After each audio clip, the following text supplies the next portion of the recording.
Ianlärenda to the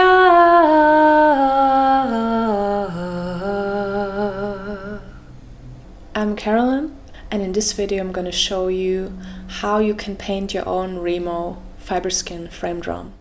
The first step to painting your drum is to decide which model you want to paint, and I love working with the Remo Buffalo Drum. It's a great model for shamanic drumming as it has like this holding cross. And the other drum I sometimes paint is the Remo Fiberskyn Frame Drum. The surface is the same, just this one doesn't have a cross. Yeah, the next step would be to show you the materials that I use for this process. Okay, let's start with the materials you're gonna need, and just don't freak out, like it looks like a lot of stuff.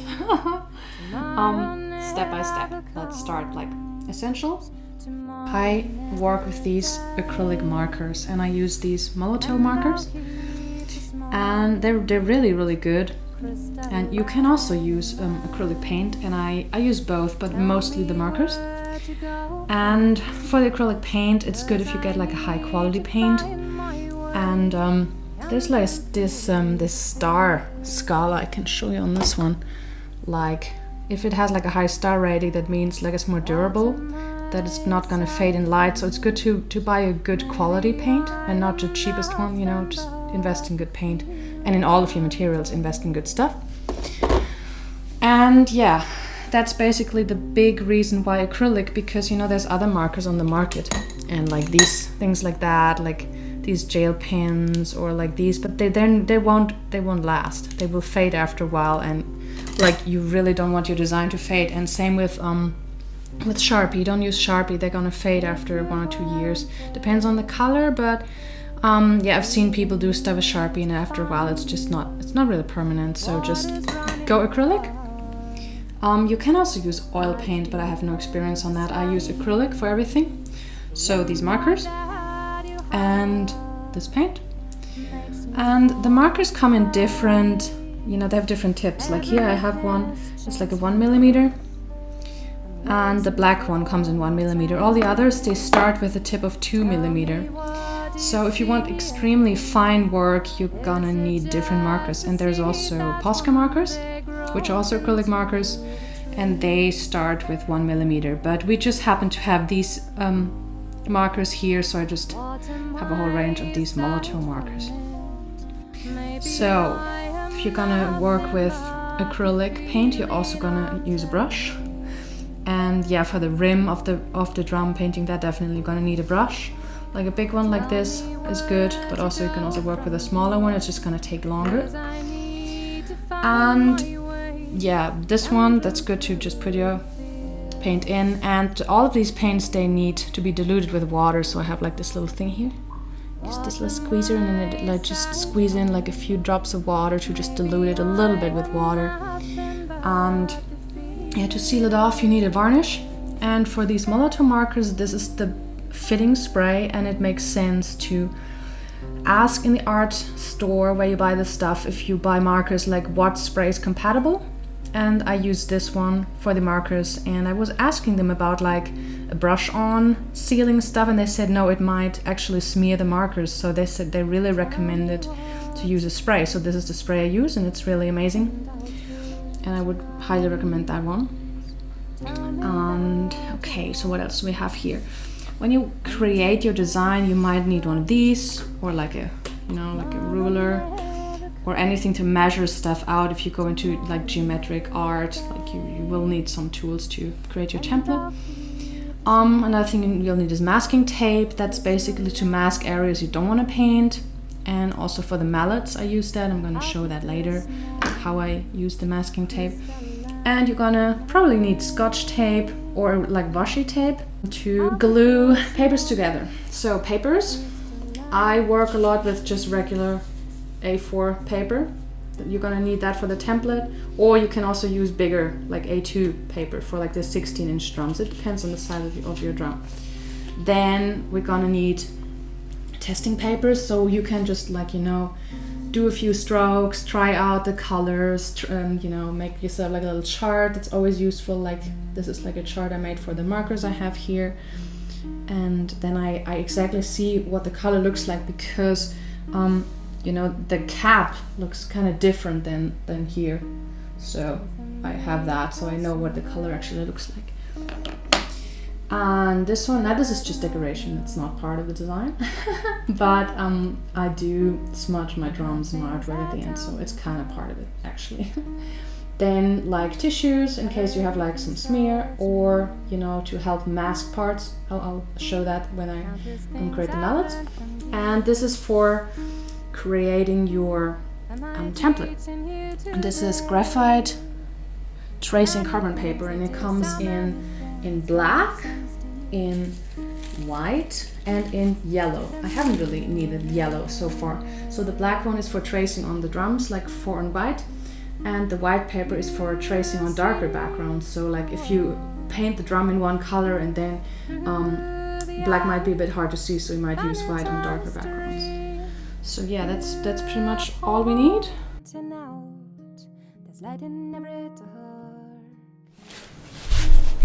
So here's a drum.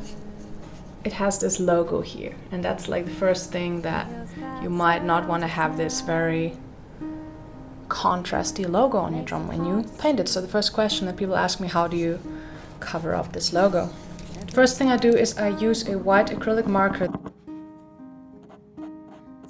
just the outlines. Then I go over that with acrylic paint. To cover up the logo, I use white with just a tiny, tiny, tiny little sprinkle of yellow. Because this drum is not pure white, we have like a slight hue into the yellow. So if you use white, like you will see the contrast between the white and the yellow. So you need to experiment a little bit with getting just the color right. Okay, here's a little update, because I've been making more drums and I came up with a different solution. So in this Mandala Lotus drum, I used a different marker to cover the logo, and it's nature white. So it's not a pure white, it's a little bit more the color of the drum. And I decided to just cover the logo up like this, because when you zoom out, you hardly notice it. And it's a really quick and efficient way to cover the logo up. Okay, now let's talk about the template. What's the template? The template is like the design you create before you apply anything on the drum. And it's a really good idea to try out on paper different ideas and refine them, and then apply it on the drum. So there's different ways on how to create these. You can just use like A4 papers and just glue 4 of them together with regular Scotch tape, like I did in this template here. Or you could also just take an A2 paper and just, you know, do this all in one piece. And so when you have your papers glued together, you just lay it on the floor, and you're gonna create the circle by putting the drum on it. So just imagine this is just like a big piece of paper, and you're gonna lay the drum on it this way or the other way. Take a pencil and then you just go around like this, just, you know, make it a bit nicer. Just go around like this. You can also use one of these, depending on your drum size. It might not work because it might not be big enough. Then you have your circle, then you cut it out, and then basically you have this template. Okay, so yeah, one way is just do it by hand, and if you do like geometric work, you're gonna measure it, you're gonna calculate it. And the other way is to do that on the computer with Photoshop. But that's a whole new world and a whole topic in itself, how I do that in Photoshop. And I suppose that for most people this wouldn't be something they do, so I want to just talk about that. If you're interested in that, like watch for Photoshop tutorials, how to create mandalas and stuff like that. And you can also work with images that you have on your computer and print it out, and you might be able to just go to your local copy shop and let them print it out in the size that you need it. And you know, then you can also work with these templates. Okay, the next step is to apply the design on your drum. So you have your template, have it cut out and everything, then you're gonna position it on your drum. Just like make sure it's all even, you know, like this wouldn't be even, just make sure it's really even. And yet this one is just a little bit smaller. And then you can use washi tape or masking tape to tape it. This washi tape is good because it really comes off easily. And it doesn't, you know, it doesn't damage the drum surface. So you're gonna glue it on there. Usually I have one here and one here. And it's important to glue it on there, and the reason for that is when you trace, it might move around and then it's, you know, your design gets uneven. So it's good to, you know, to have at least two of these ones, or like, you know, the masking tape like that, when you can use that as well. And then comes the fun work. You're just gonna trace that stuff. But yeah, no, before you start that, you know, you need tracing paper. And you know, this paper has two sides. One side is a little bit brighter and one is darker. And the darker side, where you see the lines, that's the side that traces, so that goes down. I'm just gonna demonstrate you that. You slide it under. And this is gonna be a bit fun because I only have one hand. Because the other one is holding the camera. Yeah, when it's there, just make a few strokes, and then check. Did it trace? Because sometimes it can happen that you just put it the wrong way. And that even happens to me all the time. So make a few and then see, does it work? And then just keep going. And it's good to think in, you know, in areas, like have your paper here and remember what area you traced, and then move to the next one, then move to the next one. And before you take the tape off, important, do the last check. Like check, did the lines trace? Do you have all the lines? Because sometimes there's so much that you might forget a few lines. So make sure you have them all. And when you're like, yep, I have them all, then you take it off. And the reason is when you take it off and then, you know, and you look and you're like, oh, there's one missing, you will never be able to get it exactly right back on the same spot. It might just be moving like 1 or 2 millimeters. And then your design, if it's a geometric design like that, it's going to be ruined. So keep these on till the very end and then take them off. And then I'm going to the next step.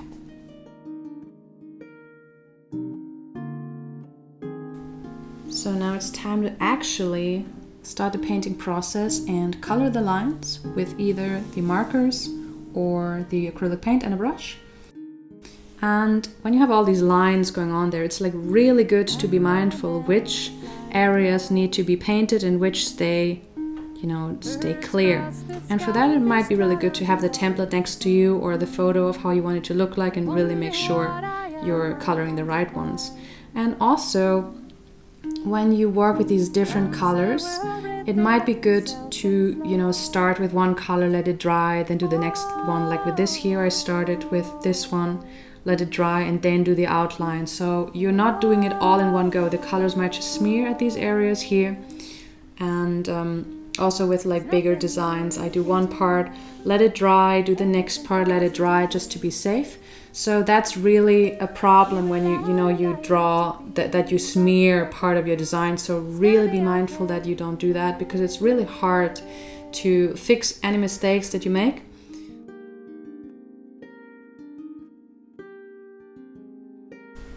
When you want to paint the rim of these drums, there's like a few things you should know. The material here on the top of the drum, like the Fiberskyn, that's very nice and smooth, and it's really fun to paint. And this is very different. It's a very rough material, and you need a lot of paint for this. There's two ways how you can paint it. One would be to cover the top area with masking tape and then just go over it with the brush. Well, a bit nicer than that maybe. And I found though that when I dilute the acrylics with a bit of water, then somehow it can happen that it permeates under the masking tape and you might not get a really clean edge. So actually the safest way that I found to do it is just like take a brush and really, really see where this edge is, and you see that quite well, and then just go here, dab, dab, dab, dab, just go down, and then when you continue you can use a bigger brush. So that's how I do it. and I usually use like a dark brown if I color the rim, because I think it looks really cool. It looks like a wooden frame, but you can also just leave it as it is. Like with this drum that I create for myself, I decided to just leave it. You could also, you know, you could draw on this, but this material is just really so bizarre. I don't think it's gonna be easy to draw on it with the markers. I think you're gonna ruin the nib actually, because it's so rough. I don't think it's good for the markers, but you could probably use like the brush. But it's very hard to do like a fine design, so if you want to do anything, like, just be mindful. It might just not be so easy to make anything really super detailed here.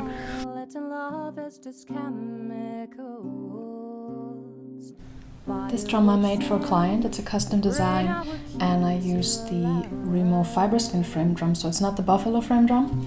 And the difference is that it has like a wooden frame, and you can't really paint this. I mean, you could possibly, but I just leave it how it is because it looks really nice.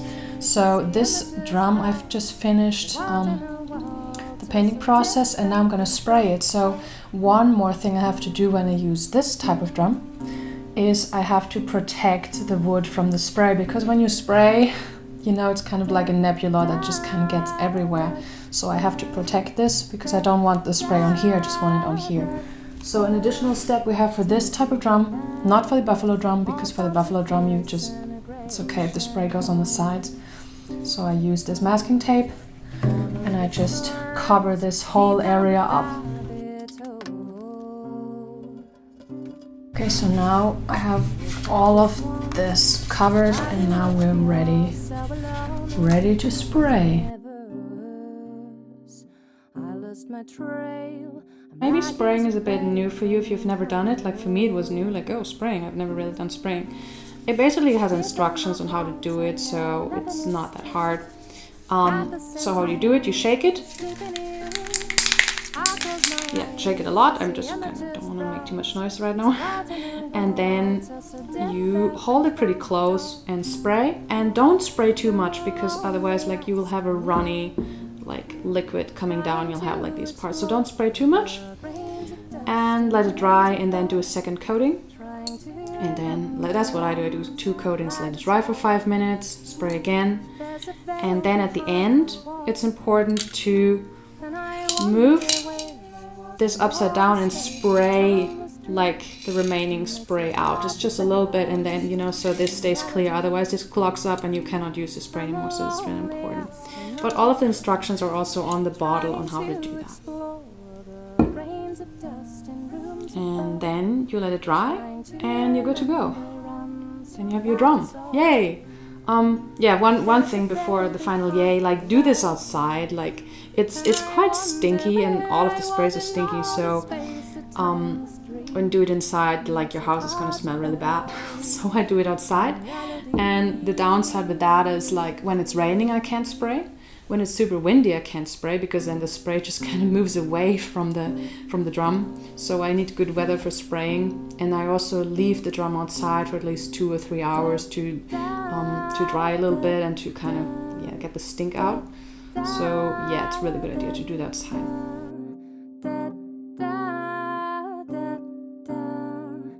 When you use these markers, you also have to shake them, and you have to pump the tip. You have to go up and down a little bit and kind of use this extra piece of paper to kind of see that it's flowing. Hey kitty. And one tricky thing is that sometimes more paint comes out and sometimes less. So you have like areas that are a bit darker and a bit lighter. And it also, it's kind of cool. It gives it like an interesting effect of, you know, it's organic. It's not just like machine made. And for this kind of design, you can use any color you wish. I like brown because it looks a little bit like a henna design. So I really like the dark brown. I also created this design with gold. It's always a little different because it's reflecting the light. So gold is also really fun to use. The good thing about this kind of design, in terms of, it leaves a lot of the structure of this drum. Like, you have this beautiful texture, you see. And it's also good to not cover the whole drum with paint in terms of the sound.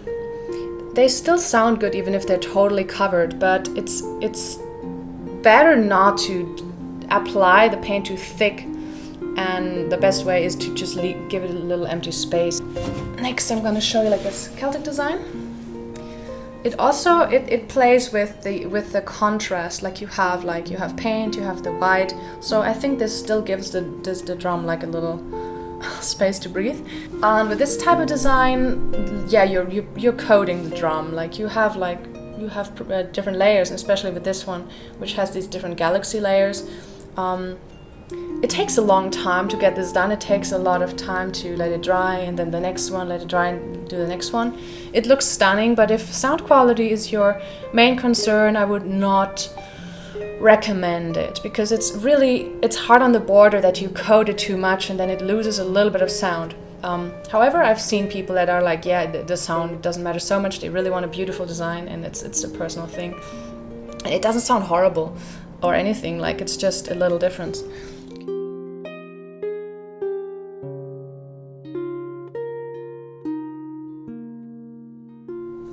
And I also paint the mallet.